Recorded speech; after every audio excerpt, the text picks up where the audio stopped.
My name is Osuji Ugona, and you're welcome once again. KYC TV's Nigeria Limited or what? Am I correct? KYC TV. Know yourself. Okay. So, thank you. You're welcome again, as I said. Please, can I ask you some questions? Yes. You can go on with your questions. What is your dream? My dream? My dream. Okay. My dreams.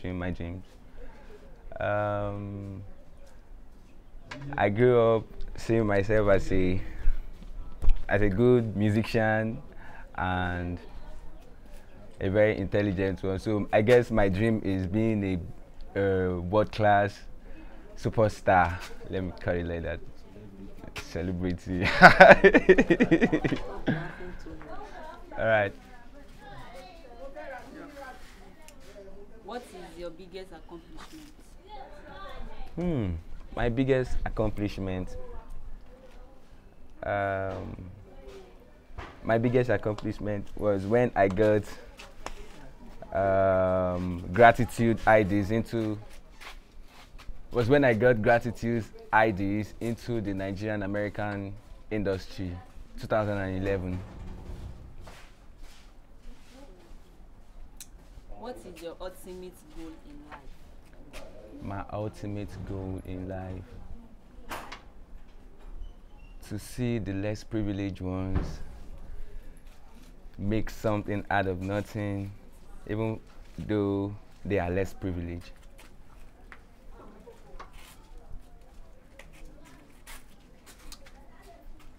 If you could choose a superpower, what would it be? Would you use it for good or for evil? Look at how. I am a better somebody. So if I am granted, I will use it for good. Help people.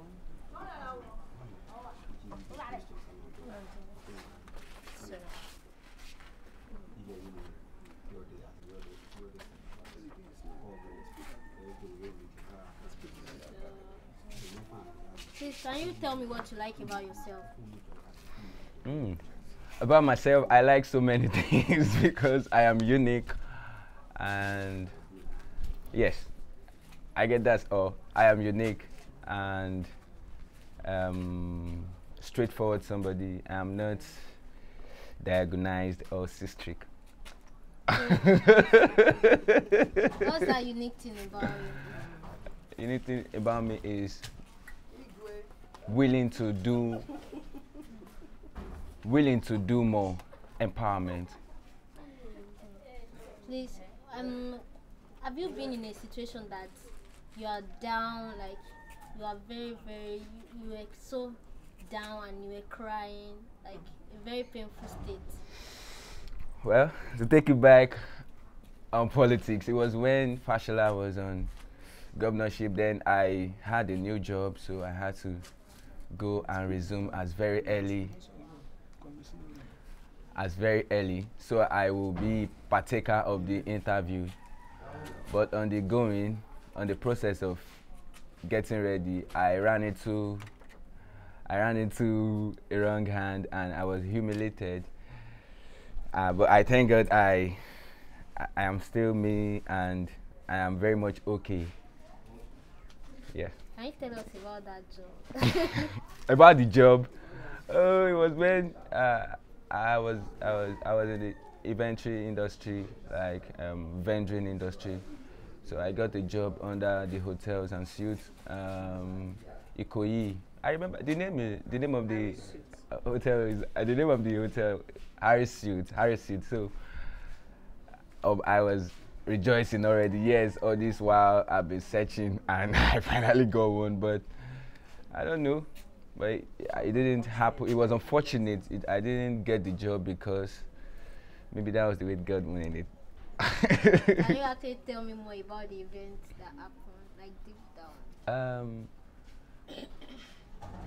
A drug abuse. Well, I wouldn't. It's no. I promised myself not to say it out because I recovered already, and which in my plans and everything, I still have plans for the Nigerian Ministry of Health. So when I'm finally made as a man, as a human, I will show my gratitude to them because I survived a terror. So how do you feel that time when you were doing drugs? How do you feel about it? It was I wouldn't advise anyone to go into it because, but another thing in it is that when you survive and conquer it, you can still do it. But me, I wouldn't advise anybody to do it again because it reminds you of so many things way forward. Because when you be there in the hospital gnashing your teeth, why do you find yourself in that kind of situation? Your time is going, and in the world today, it is time factor. If you lose 1 minute of your time, it will take you a 1 million naira, 1 million naira appeal in the court of law in Nigeria. Yeah. So that's why I'm saying it out that nobody should willingly go into it and make it your hobby. No. But in life, you know, sometimes we find ourselves in circumstances, but you take it as the way God designed it, because I'm a Christian, a good Christian, and I believe there is God. So how do you feel about Nigerians?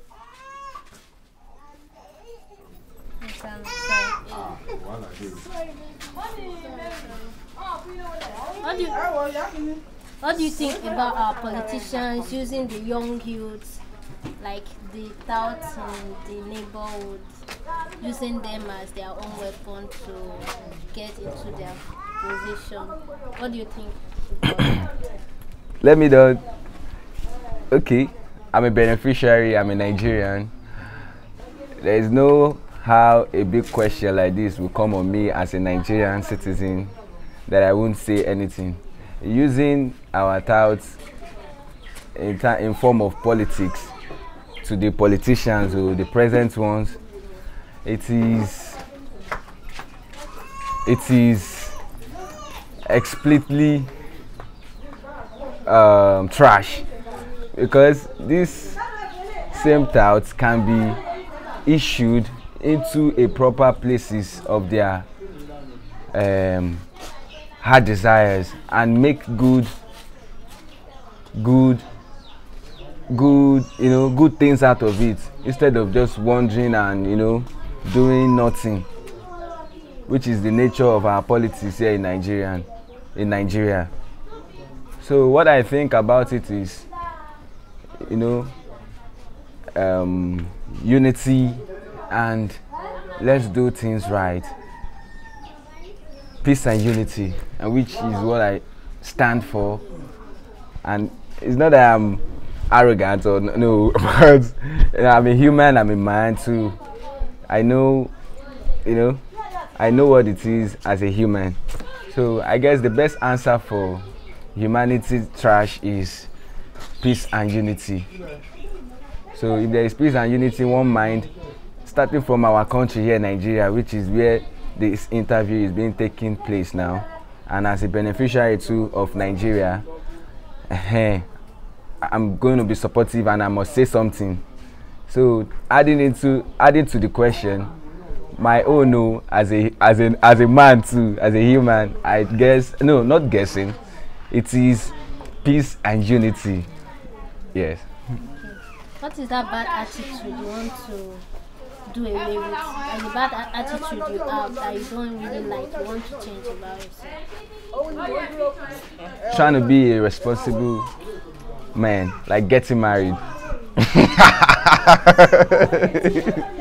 Yes, because trying to get married and becoming a responsible somebody. Because I've been player, I've been a player backward, a safe player, not anyhow player.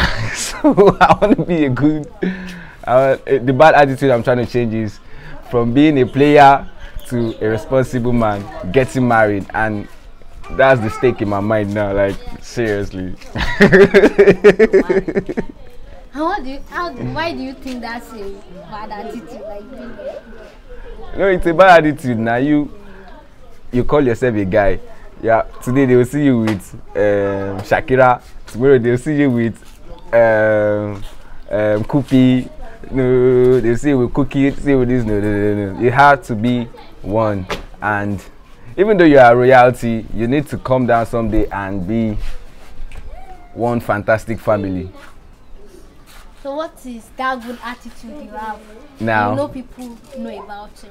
Now. Yes, the good thing about you. I think the good thing about me these days is that people see favor in me, and it's a great one. What is your most cherished object? Like what you have and you cherish? What I have and I cherish is my endorsement.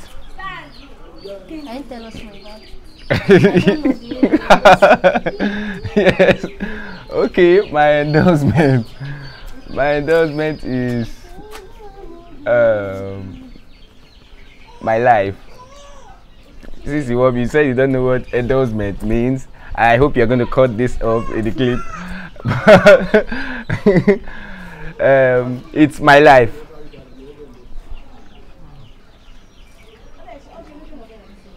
It is my life. My endorsement is my life here now, today, now. Because I am alive today to experience this favorable interview with KYC. So who is your personal hero? Like the person you look up to? Fashola. And why? Because he's got my C10S, I guess, document. You know, after I suffered drugs at what's the name of this hospital? Psychiatric hospital Yaba. As a intelligent somebody and educated somebody, I realized with my own knowledge and my own educational background, I realized that I have a package, that I survived a whole drug which I have not tasted before, but I didn't run mad, and I survived it.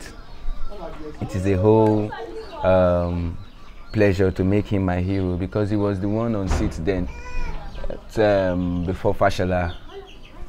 That was 4 years ago, before Ambody. So that's my hero, Daddy Fashola. So can you tell me Daddy Fashola or Fashola is your hero? Okay, if I would have another hero again pertaining to my job, like because I'm aviation, I think I would be giving it to Daddy Obasanjo, because he gave the privilege to telecommunication to come into Nigeria when he was on seat as the president. His Excellency, Mr. President, ex-president, Olusegun Obasanjo. I recognize you, sir. Can you tell me what you are most afraid of? Prison. Because I don't like you.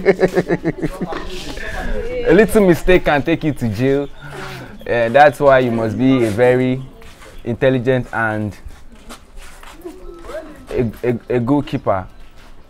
Because if you must operate in high commission aspects, you must be very much you must keep your records at least. Because if you don't have any, if you say you are something and you don't keep at least, we are human, we can't operate like machine, but at least as a support, as a volunteer in any little thing you are doing, you must at least keep little little details, little details about it. So even though they must trace it, they will see, okay, oh, he tried though, but maybe something happened when he didn't feel into this part or so. You understand? Yeah. So can you say what I'm most afraid of is prison? Yes. Just on one word, I just used prison because, you know, in a nation that has, in a country that has law, everybody must be humble. So why I said prison is that, you know, these days I've heard the story about my younger one. Then something happened before, you know, he was reminded. All in the case of, let's just know how it started, so as to. But there was nobody there to say this is how it started. Though. So he was reminded, though he was not sentenced to, but later on they grant him bail. So why I said prison is that, you know, in everything we do as an undergrowing country, because we are not like the Americans, the Europeans, and we are still a small country trying to form unity, so as to grow more in, you know, a bigger name. So why I said prison is that we are still under development. So everybody now must be very, very vigilant and active. Even though it's not that you do it 100% too, but at least even though it's 20% consign, you should. It's not that maybe you feel that you are not important anyway. Alright, thank you. What is your best childhood memory? My best childhood memory, I had this bow leg, and it's not there again. It's not there again. It's just straight now.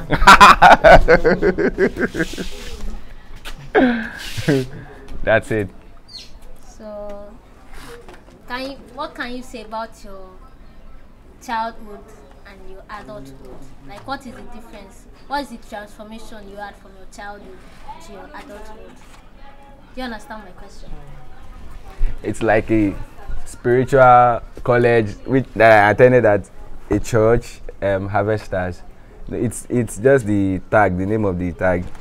So why I choose to say it like that is that when you are young, you will be living in another different way. But when you start getting mature, like adults,